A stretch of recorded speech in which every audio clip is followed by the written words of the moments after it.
morning, everyone. I'm Rachel Haverstick with IU13's Teaching and Learning Collaborative. We are going to be focusing today on supporting mathematics instruction during the 2020-21 school year. And I'm joined by PDE Content Advisor for Mathematics, Kevin Mauro. Good morning, everybody. I am Kevin Mauro. I'm the Math Curriculum Advisor. Rachel, can you see my screen? I sure can. Awesome. So we'll be doing a screen sharing. And if we go off the SAS site and it hits a PDF and goes somewhere else, just let me know and then I'll share that screen as we go. Okay. So if you're not familiar with a SAS site, it's a standards aligned system. It's a free resource for teachers all across the Commonwealth. It had some major upgrades within the last year. And we're going to show you those upgrades and then focus solely on how it can support math instruction. But again, this site supports English, language arts, sciences, and all the other content areas. First things first, if you do not have a SAS account, when you go to www.pdesas.org, you can come up here to this little yellow box on the right. And if your name is not there, you can log in and create a SAS account. It is free. If not, log in, because some of the aspects of SAS are free to everybody, but other aspects are free, but you have to have a login. And first things first, if you scroll down to the bottom of the page, if you ever need assistance, there's two places down here. There's a contact us, and if we click on that, if you ever have a technical issue, you can put your email address in the description of that and send that as a request to correct any technical issues. Also, the other issue is if you ever have a need to contact any of the content advisors, myself in math, and any other of the advisors in any content area, if you click on that PDE content advisors, you can see the list of all the content advisors, their name, their email, and a phone number. So everybody is there. That way you can specifically ask a content advisor a question based on their content. And the other one is the help desk, or the help, and it gives you a rundown of snippets of all the issues in SAS, creating a SAS account, so tools in the SAS tools, looking at the standards. So you can click on any one of these areas and it'll give you some directions on that area. So that's one way. If you forget what to do, you can go down to the help, find the area you want some support in, read it. It's 1 or 2 pages with pictures to follow along, and you can get that information. Now, in the SAS website, you see we have an update of all the SAS portal information. If you click on that, that gives you that information of what happened new in SAS, and also down here, any events that occurred. And this is the RSS feed. If you would like these in your email, you can click on that, subscribe to the RSS feed, and it will come into your email under your RSS folder. If you don't have a folder, you can get one. And as you see, just recently, the Presidential Awards for Excellence in Math and Science were just announced, so that you can read that information right there. Now, what else has changed in the SAS on the homepage is, we've got our 6 flowers up here, but now, instead of clicking on that standards and going through that process, if you want to go straight to any of the areas in standards, you click on the drop-down menu and go straight to download standards. It saves that time and efficiency.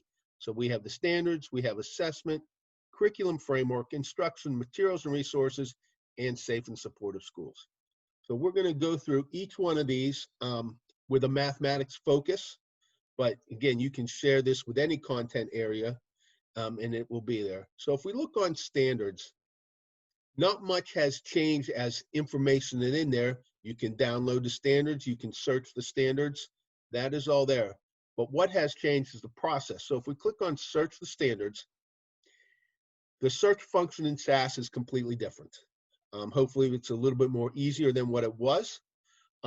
If you are specifically a 4th grade math teacher, you can select your preference. And if you only ever want to look at 4th grade math, you can select your preference and create a preference for 4th grade math teacher.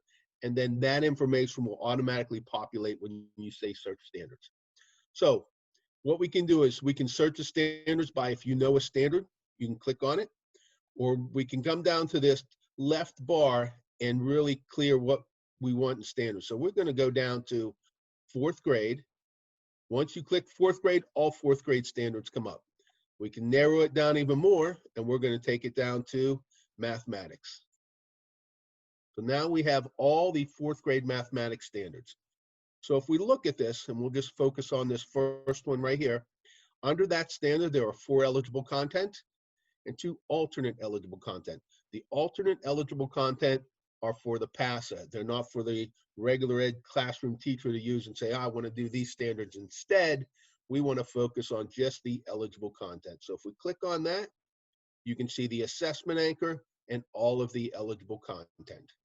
So if you want to focus on a specific eligible content, you can click assessment, and that will take us to the assessment center, which we'll look at later, and give you questions based solely on that eligible content. Or you can click on materials and resources, and then you will get some materials and resources that are specifically designed for that eligible content at that grade level. And here there are 2. Steelers salaries activity and understanding place value. One's a lesson plan and one is web-based practice. Now, since we were very specific in our eligible content, those are 2 that are there. So if we go back to search standards, because we're going to start over, we looked at starting over. If you go down to course, now this is for the Keystone exam. If you want a course, specifically course Algebra 1, we click on Algebra 1, and then we get all our standards that align to the Algebra 1 content, assessment items, and then materials and resources. You see this option here. You can download those standards from this aspect into a PDF, print them, email them to somebody, and or add them to your portfolio. But I feel it's easier to just go to the download standards that are right here and download the standards. One aspect that has changed in the standards for all the content areas is the ELD standards. Now you see, now we've got performance indicators. So for those students who are English language learners, there's the English language development standards, and then we can look at the performance indicators. And you can see it gives you a breakdown. You can, set this out of the way, select your grade, and then it starts giving you the English language art standards and what is there for listening, math, and there for all the different content areas. So that is the standards tabs. The other areas in the standard tab have not really changed. If you click on just the standards at the top, again, you get back to that old view, which we are familiar with in SAS, to get all of that information that is there. Now, we are going to skip assessment right now because that had the biggest change, and I really want to focus on that. We're going to go back to safe and supportive schools. Safe and supportive schools is building right now, and it's going to provide a lot more information here in the coming weeks to support instruction in all the different areas of safe and supportive schools with social and emotional well-being. Now with students coming back to school, how can social and emotional well-being support instruction for that? So everything in this safe and supportive schools is going to focus on instruction in the classroom and for the classroom teacher. Now we go to materials and resources. Now you can see we hit that bar at the top, and we've got all these different areas. Now if we'll go to search first, and you can see search is a lot different than what it was previously. We can go back to our search. You can search by content. If you know a keyword you want to search, you can do that. We're going to go back to our 4th grade, and we go to course, and we'll click on mathematics. And now we've got a list of 4th grade, what is aligned to 4th grade mathematics. As you can see, some of the grades are not tagged as 4th grade. That doesn't mean they're not 4th grade. It just does not come up in the grading when the big Excel spreadsheet, what grade it should be in. Again, all the materials and resources over the summer from March till probably last month have been vetted and looked at to make sure there are no dead links, make sure the assessments, or make sure the resources align to the standards, and any keywords need to be added. So all of this is here for there. Now, again, some of these resources are very good and you may use them. Some of the resources may not fit within your instruction mode of what you're doing. So when you look at these resources, you need to vet them prior to that to ensure that they are there. And as you can see, some are web-based, some are lesson plans. These are unit plans. We have activities. So there's a lot of information there to look at. And we've got, see there, for 4th grade, there's 2 pages that fall within that realm. Now, in resources also, or in the search function, we can go back to that course and search any one of these Keystone content areas from the Keystone exam. Content type. If you want to search lesson plans, units, assessments, videos, that is there. Also, you can search the content collections. And we saw that at the first, when we first opened this search materials and resources up. These are specific areas that have a collection of resources based on that. Brain Pop, Congressional Medal of Honor, Exploratorium, which is awesome for the science areas. We've got the other things.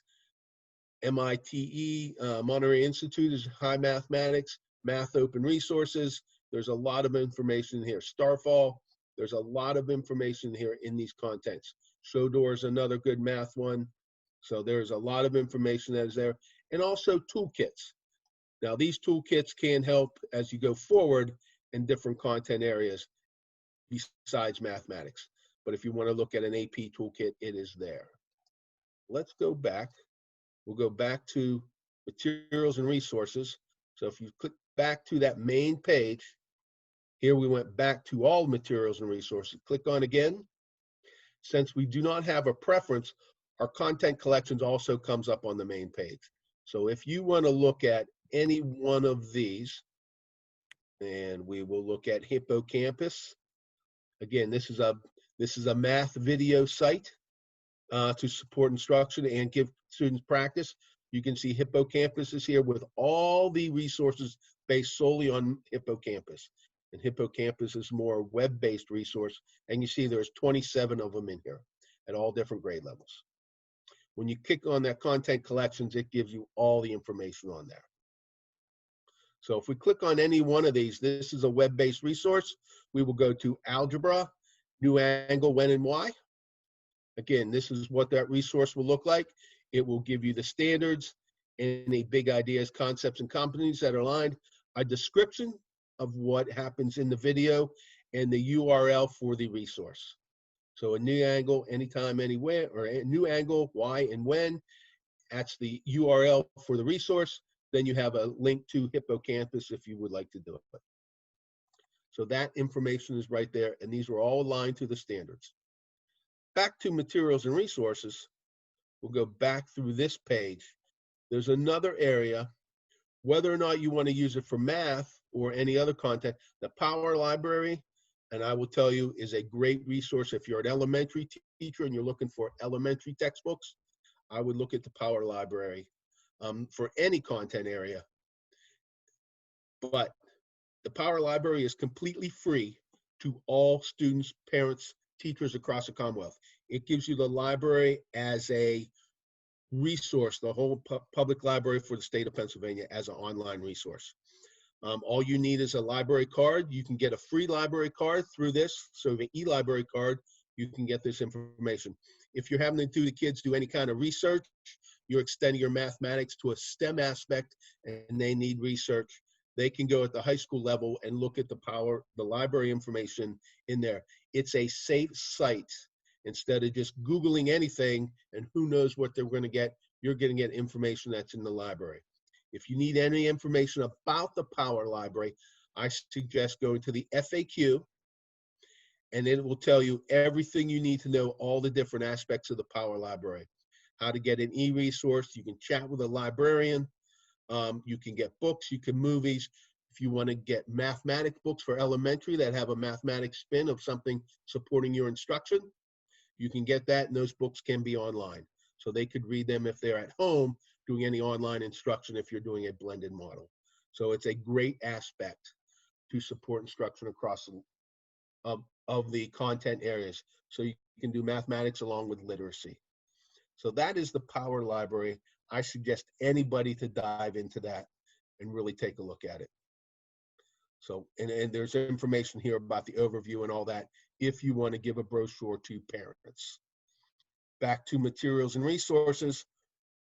Again, there are different aspects of their career readiness toolkits, some ACT, organ tissue, but we want to look at all of this information that is in here. So that is the aspect of the materials and resources. The big aspect for mathematics teachers is going to be searching these materials and resources, again, to get information that is aligned to your standards. But I would advise everybody to vet this and make sure it works for what you have. Now we're going to go to instruction. Again, we have the drop-down box, teacher effectiveness, instructional toolkits, SLOs, teacher of the year, PA Learns, and online resources. There's two really big things that happened in this instruction. Is called the PA Learns. Now, PA Learns is a takeoff or an update of the iTunes U that Pennsylvania did a few years back. If you're familiar with that, they work with iTunes to create course collections based on the instructional frameworks for mathematics, which we'll go back to curriculum and we'll look at those. But all the English language arts, mathematics, science, they're all getting an upgrade. So in mathematics, these have been upgraded and posted. So instead of, if you're familiar with that PDF from iTunes U, which was 40 some pages long, we broke this down into grade level Excel spreadsheets. So if we look at mathematics grade 4, and this is where I'm going to have to share my screen as a new share, and we're right here. Rachel, can you see the Excel spreadsheet? Got it. All right, excellent. So all the grade levels are set up this way. You've got about the PA Learns on the first sheet, setting the stage of what the aspect is for a teacher. And again, you look at pdsas.org in the PA core standards. The module overview. As you looked at the grade 4 in the instructional framework, grade 4 was broken down into different modules. And here's the grade 4 overall. And we have 1, 2, 3, 5, 6, 7 modules based on that. And we'll take a look at that when we go back to the instructional framework. You have the module design and you have the standards that are there. And so if we look at module 1, place value rounding fluency. So we'll go to module 1, and as you can see it go across the board, there are many, all the modules are down here at the bottom. So module 1, a message, what's going to happen in module 1, the standards that are there. And if we scroll down, this call to action is what this URL resource is going to do. This is a watch, it's a video. Practice is where students can get practice problems to do this. A learn, meaning you can watch a video and learn a little bit what is happening that is there. And there's other things. There's a compare two-digit multiples and more practice problems. So what this does, if you start looking at this, you got our topic, understanding multiple digit numbers. You understand place value multiple digit numbers. And these all URLs are different resources out there for that information. So it's a specifically designed place for resources based on that message under that topic of understanding place value multiple digit whole numbers. So it really hones in what needs to be done. It gives you as a teacher one aspect, and so searching. This was vetted by many folks at IU3, teachers and some of their IU3 folks, and I vetted these also. And we looked at these to see if they were there. Most of them are free. Some of them may be at a very low cost, but it's all right there. And it's of multiple websites, Learn Zillion, there's many others, Great Tangle Math, Splash Math, all that information is there. If we go back, all right, Rachel, can you see my, all right, I got to go back to.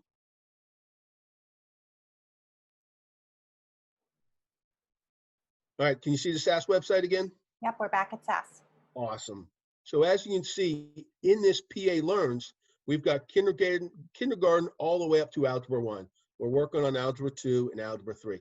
But the Algebra 2 still is there, but it is the old aspect of the PDF. It's 27 pages long, and sometimes it can be cumbersome to really look through and keep scrolling down through. The thought was easier if we give you just a specific model. You can align that module, actually download it into in a document or your school and have it based specifically on that for resources. So it's a little bit more manageable than a 27-page document. So that is the PA Learns.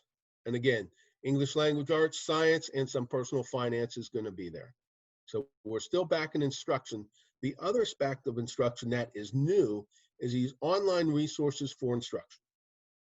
So if we look at this, when all of this started, one thing all the content advisors were tasked to do is create a resource page for resources for teachers in the classroom in every content area. So there's not only mathematics, which is what I created, but there's every other content in here. So if you're familiar with it, haven't seen this, and you know another teacher in another content area, feel free to share this with them. I mean, it goes from career readiness, dance, driver's education, environment and ecology, all the way down to world languages. Also, you may want to look at some of these science resources or the environment and ecology and some of the technology STEM ones, because you can get some cross-curricular activities that will go along with it. So if we look at the mathematics, all right. So, oh, I forgot, it's right at the top. Sometimes you have to scroll everywhere you need to go. All right. Rachel, can you still see the screen? Yep, we're good. Awesome, because it opens a PDF on a look. All right, here's the mathematical resources. Again, SAS is a resources out there. If you have any questions, please contact me at any time. Some online instruction recorded presentations. There's some you can look at and watch. Some classroom materials, free graph paper, graphing, charting, general data. It's a visualization app in which you can make charts and graphs and all that. My focus was to really look at this stuff as free. So most everything, majority of this stuff on here is free aspects or free lesson, free materials and resources that can be used. Again, got what it is and the grade levels it supports. Extra math, free program to help students master addition, subtraction, multiplication, and division. It's that fluency aspect. Again, free. Free math, ck12.org. This is a free place where you can get free textbooks or free information on any from K all the way to grades 12. Grades 1 and 5 are by concept. You can get grades 6 and 12 by concept and or textbook. And with that CK12, that textbook can be downloaded into Schoology. It can be downloaded into Google Classroom, whatever it may be. There is PBS Learning. You've got videos and activities. They have been doing a lot of work over the summer for this PBS Learning that is there. Again, many kids are familiar with CyberChase. It's been a long time on there. That is free when it comes to the PBS Learning app. We saw that Hippocampus in the content collections. There's an open math resource for grades 6 to 8, student materials, teacher materials. I'm looking at scope and resource along with families. This aspect really does, this open math resource does a lot looking for English language learners and how to deal with students who need extra supplemental instruction with disabilities. Math Assessment Project has been around quite a while with their tasks and challenges. NCTM have put out a lot of lesson plans and activities lately. And again, they're all free. Calculator Nation is a free online calculator. You can use that. And they have games and activities to help support instruction. Math Fifth Tank, math games, math playground. Again, all of this is here. One thing that the Department of Ed put out working with a CTE is the math T-charts. Now I'm going to click on this and hopefully it takes us to where we need to go. All right, can you see that, Rachel? Yes, we're good. All right. One thing with the math T-charts, this supports Algebra 1 and some 8th grade if you're working at the algebra aspects, and even go into Algebra 2 as in a support. The math T-charts were put out by the CTE folks with math folks, which is me, and it aligned every CTE job that there's a math aspect to it, to a PA core standard in mathematics. So if we look at this, there are 188 of these. So if we go to carpentry T-chart compute slope, if we click on that, this gives us some information. These were designed for the carpentry teacher to help support mathematics for the Algebra 1 when the kids came to CTE. So it gives you a little bit of the background when it comes to carpentry and supporting slope. Information for the instructor, information that is there for the lesson, and then various problems that are there. So it's a great aspect when you get a lot of kids to say, where am I ever going to use this, and this helps in that aspect. Gives you problems, it gives you the solutions with those problems also. Again, these are aligned to the Algebra 1 along with the PA core standards. All right. And then since we X'd out of that, we'll go back into that again. And looking at these math resources, we were almost down to the bottom anyway. There's the T-charts. And then also we have some cross-curricular stuff. Agriculture in the classroom. The agriculture folks have put out a lot of information in support agriculture and environmental education across the Commonwealth. And the NASA STEM engagement, which has a lot of good information. And activities which kids can do at home with the stuff they already have at home. And for them to be very creative. So this stuff information, this page is all right here. And it was, just done this year. And the goal when I did this was they were free. So this aspect is there. The time of everything, of budgets and everything else, free is also really good. All right, so we're there. So that is, again, that's under, because I like this one, that's under instruction and online resources for instruction. So that information is all right there. Okay, now we're going to go to the curriculum framework. Again, if you click on curriculum framework, this gives us the big picture of curriculum. There's two things. You can search the curriculum framework as old. If you do not have a preference set up, you can come down here and look at different curriculum frameworks. We're going to focus on mathematics. Again, if you need to look at your curriculum and it is there, you can start looking at long-term transfer goals, the curriculum framework for grades 1, 2, 3, 4, 5, 6, by reporting category, and I like this one, grade level concepts and competencies. So if you want to look at what's important in 4th grade as a broad scope of the concepts and competencies, click on that grade 4. This is a PDF. You have the concepts, the competencies aligned to what the standards are, and grade level vocabulary. So you can really start looking at if kids come into your classroom, and as you assess them coming in after they get comfortable in some time, you want to make sure you're focused on this grade level instruction. And this is where it needs to be. Or if they're struggling in one of these areas, then how can we support that with supplemental instruction? So there's that grade level. Grade level 4 is which we've been focused on. 2 pages, everything, it's right there. So again, that was under curriculum framework, under mathematics, and we scroll down to the grade level concepts and competencies. The other thing we want to look at, which is hugely important, are the standards of mathematical practice. And there are 8 standards of mathematical practice. Hopefully every math teacher knows that. And if we look at them, this aspect,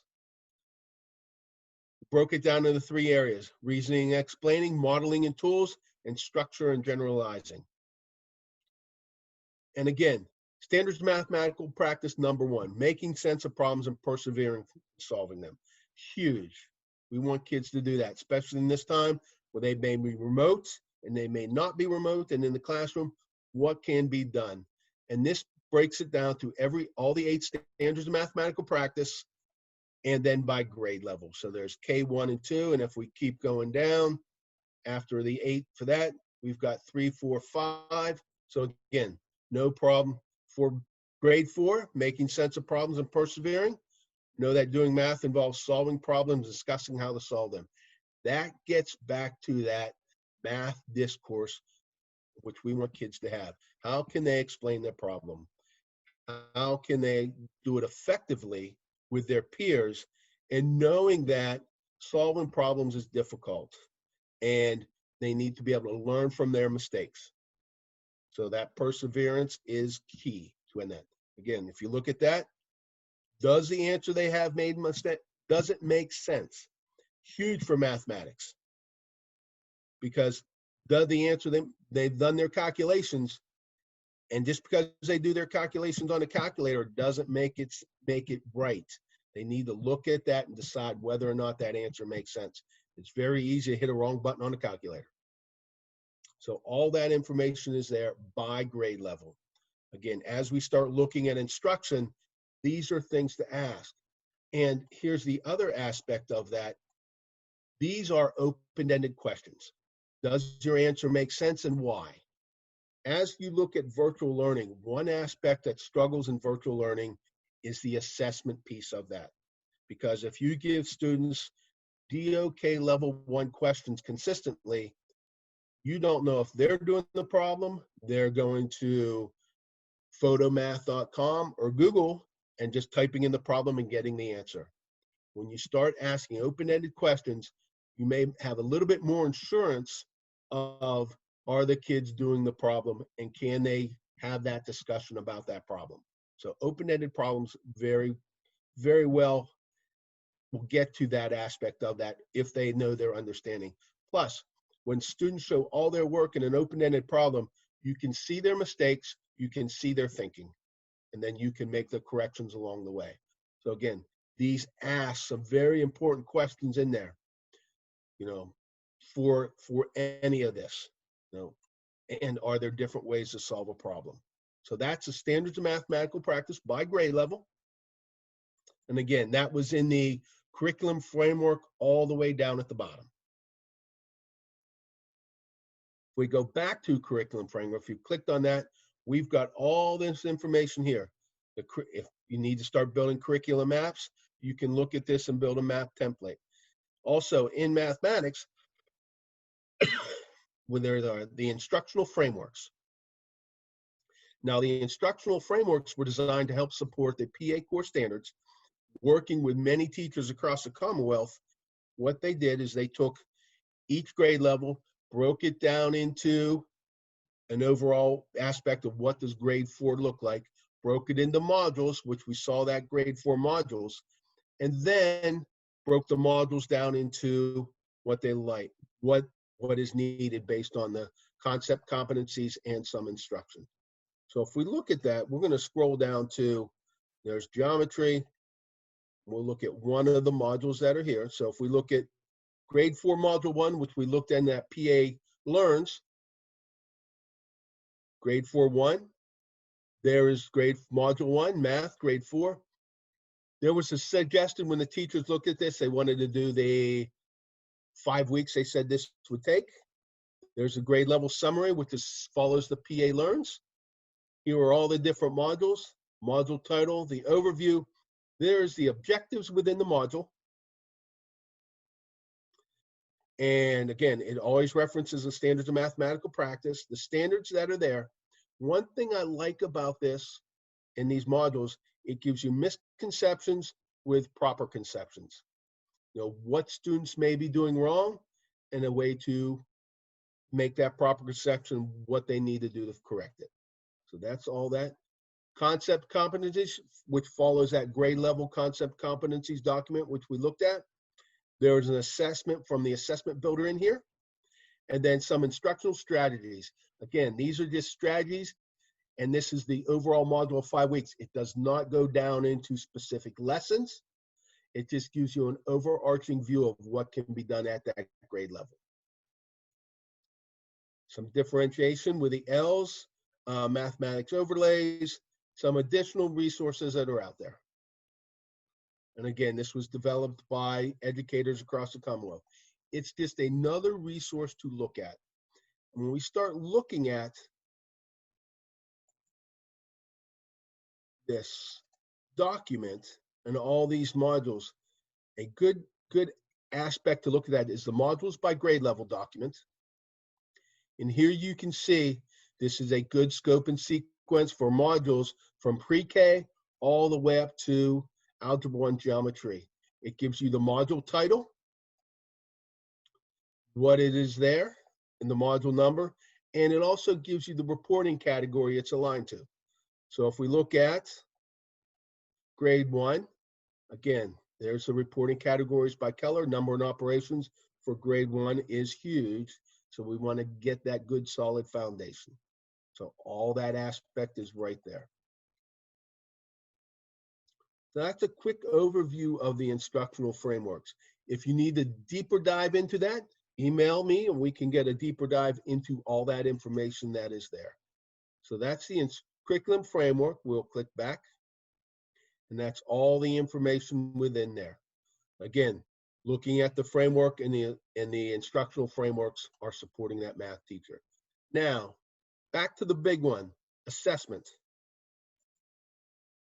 Again, if we click on assessment, we lose the drop down and we see all the different areas. Again, assessments, analyzing root, we got PSSA, analyzing root cause, assessment literacy. We're going to look at 3 key areas in this. One is analyzing root cause. As we start the year and we wonder not so much of the data we have, but as the kids, if they are struggling, what are some key questions we can ask? This analyzing root cause becomes questions from PVAS information, but these questions will be good. If we look at mathematics, and again, there's English, language, arts, science. We look at mathematics, and I think I'm going to have to share my, nope. You can see that, can't you, Rachel? Yep, you're good. All right. It says digging deeper into content areas. And it breaks it down into the different grade bands. And I am going to scroll down here. We look at that, grades 3 to 5. Questions to ask at the district level, at the teacher level, and this goes back to where grade 6. Questions asked under curriculum, under instruction, under assessment, and under organization. So these are key questions you can ask if you come into a program or if you are struggling in certain areas, help you find out what is the question or where lies the problems to support then how to move forward, whether it's in assessment, whether it's in instruction, or it's an organizational problem. So if we look at this, it's going to take a little bit to scroll down from all the resources that are here.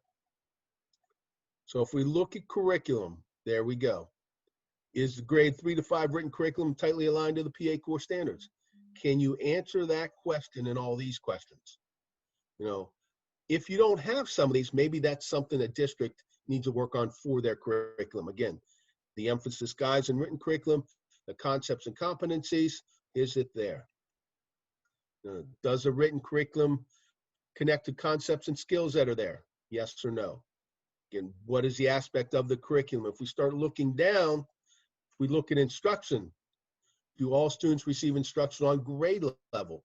Again, that is key.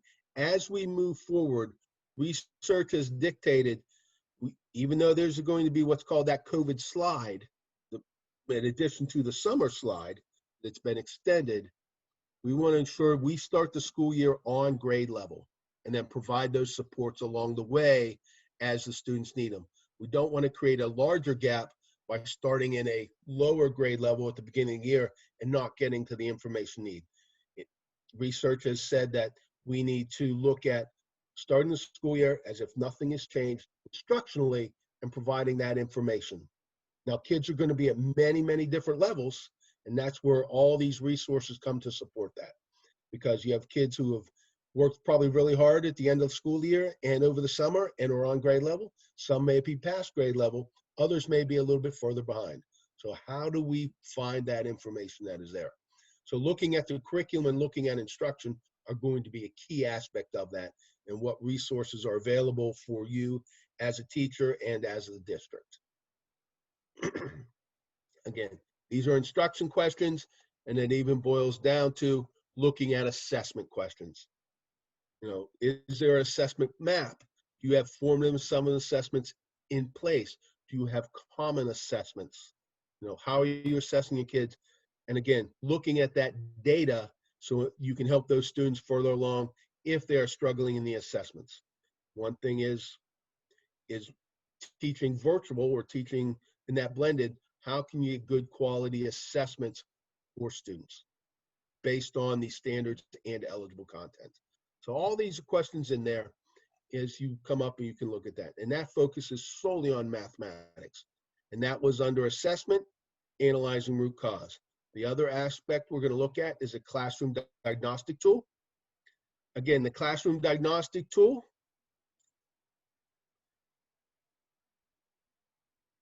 has changed this past year. If you're familiar with the CDT, it is an adaptive test that is individualized per student. As a student gets questions right at their grade level, they get more difficult questions. If a student starts missing questions based on the eligible content, they're going to get questions at a lower grade level. It's going to find out where they are based on the eligible content of their need.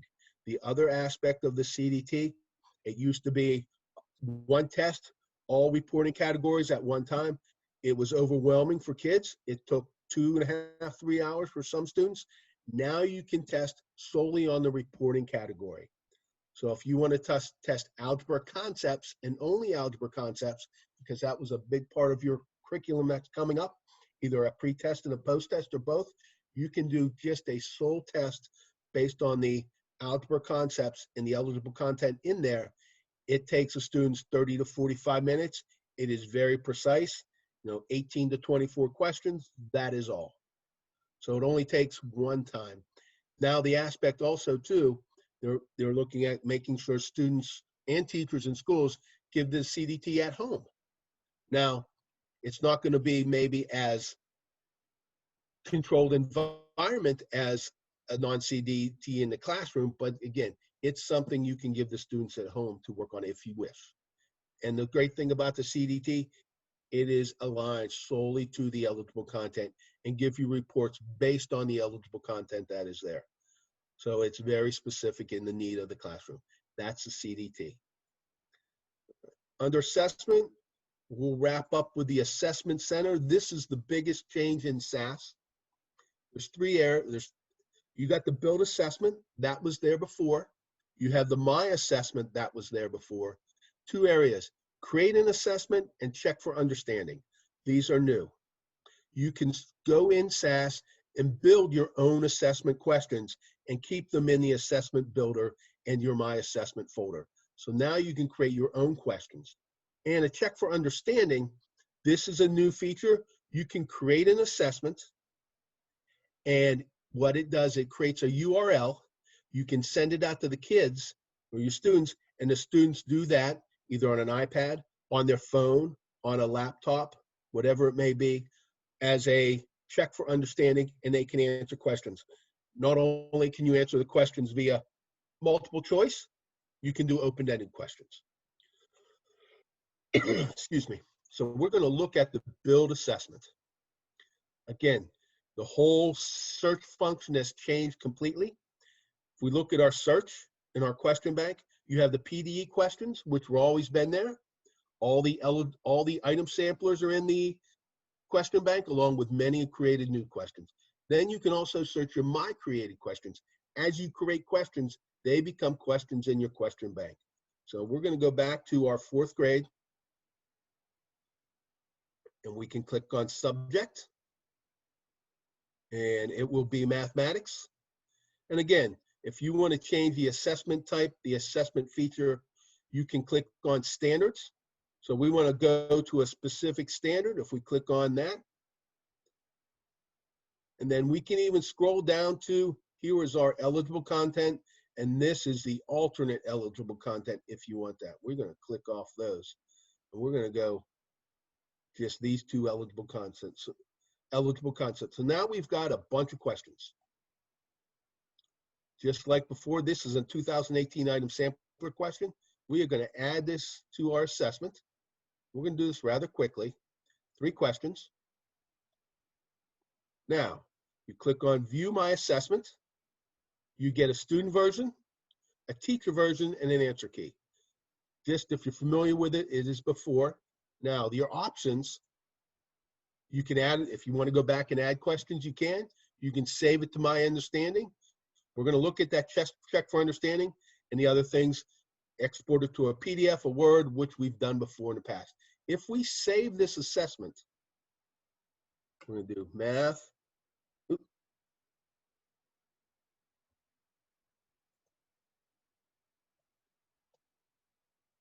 813. And we'll just put some simple answers in there. Students have to read, teachers have to score. And we're going to save it. We've saved that assessment. Now, if we go back to My Assessment, and we went to, and we'll go back to the Assessment Center just because we want to go back. We go to View My Assessment. Now that assessment now is right here. Math grade 4, 813. We look at our options. You can edit that. A new function is a share function. You can share this assessment with anybody that you know their email. You type in their email address, you hit share. This assessment will go to them and it will become part of their assessment questions and their assessment center. So now we can create common assessments. You can share them with your peers, all within the SAS system, something new. And then if we share that, one thing you want to be aware of, since the email comes from a SAS account, it may go to that person's junk mail. So just be aware, depending on the filter systems you have. That is all. And once you accept that within across your filter systems, it will eliminate that aspect of it. So we can share that aspect. So we've got that assessment. And we talked about the assessment center. We click on View for Check for Understandings. We're going to take, these are assessment center or check for understanding I've done in the past. We're going to create a new one. We're going to select our assessment. So the assessment we built becomes a check for understanding. We'll say math practice check. We just gave it a name. We're going to say a start date or an end date tomorrow at 2 p.m. That is the end. So you're going to get a link after you create it. The kids would have tomorrow at 2 p.m. to get this done.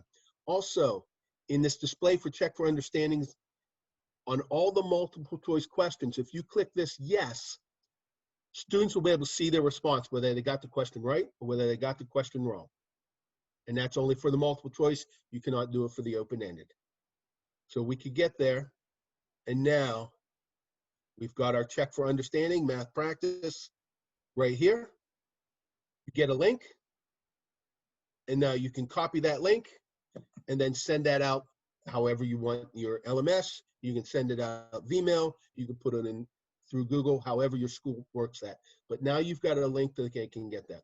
Now, for the check for understanding, if we look at our results, and I'm going to pick one right here, view results.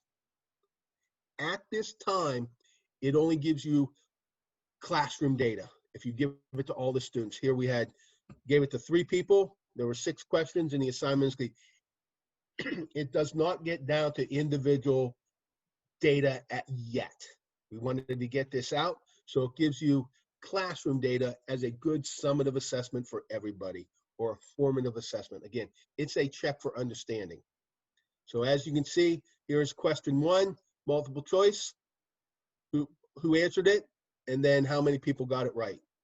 So you can see there was 3 different answers. The green comes out as it is correct answer. So you can see all the information that is there.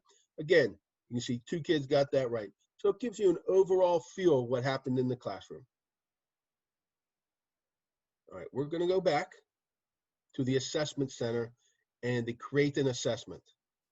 Here, under the create an assessment, you've got 3 options. You can create a constructed response question, a multiple choice question, or actually a resource or like a stem of a question.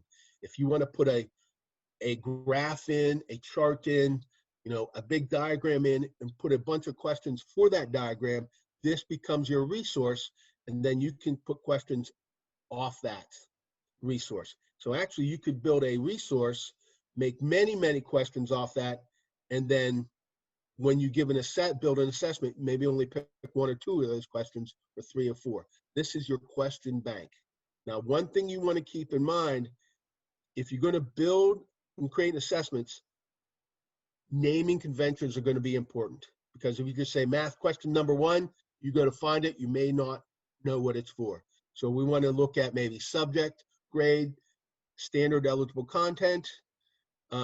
If there's a big content, say it's all on fractions, it's there, and a DOK level. This was designed to be a very specific process to get teachers to write questions that are on grade level, that are specific to standards and eligible content, and specific to a DOK. We want to guide the process so you get good quality questions. So if we look at, we're going to create a multiple choice question, and I'm going to just say MP1 for the matter of time. There's the author. If you want to put keywords into it, if this MP1 question aligned to a resource, here's where you would click it and it would align to the resource. You give it a grade. We're going to say give it a 4th grade. We're going to give it mathematics. You know, now we can look at, do we want to align it to a standard? And we can search standards. There's all our 4th grade mathematics. We're going to add that standard, and we're going to give it a DOK level. If you need a reminder of what DOK is, you click on this Act 41 course, you get an hour Act 48 credit in the PD Center, and it'll help you with DOK. Now, this is the information. We put our question in here, and then you put all your responses, and whichever one is correct, it saves it. You just click on there, you save the question, and that becomes a question in your question bank. Again, you can then build an assessment and share these questions with your colleagues. So now you have that opportunity to write some good quality questions. I'm going to go back. That's SAS in support of mathematics. The assessment center is huge. The instructional piece with the online resources are huge. Materials and resources have been vetted. They're all new. So there's a lot of good information in here for teachers, not only for the math teachers, but for any teacher across any content area. Okay. The last thing, and then we'll wrap it up with this. If you go to this yellow bar and you go to communities, every content advisor has a community. So I would suggest you click on the math community, you would join it. I'm in charge of this one. There's, again, tons of different resources out there that'll go through this community for teachers across there. So there's a lot of information in there that's not on the SAS site, so to speak, as of yet. So, all right. It's 10:03. Well, thank you, Kevin. That was a fantastic overview of how we can use SAS to support our mathematics instruction this year. Are there any questions? Jay Speary, any questions? No, I'm sorry I missed the first 20 minutes of your presentation. I had set a reminder in my phone to get on, and I was looking. I thought, oh my goodness, I'm late. But I appreciate the assessment piece in particular. That's been the part that I've had the hardest time wrapping my mind around, going to the remote and the hybrid model. Absolutely, that's the biggest struggle with teachers. So, well, this is recorded, so you can definitely go back to and sit down with a nice cold beverage and look at it at your leisure. All right. Thank you very much, guys. I appreciate it. All right. Thank you so much. At this time, I'm going to stop the recording.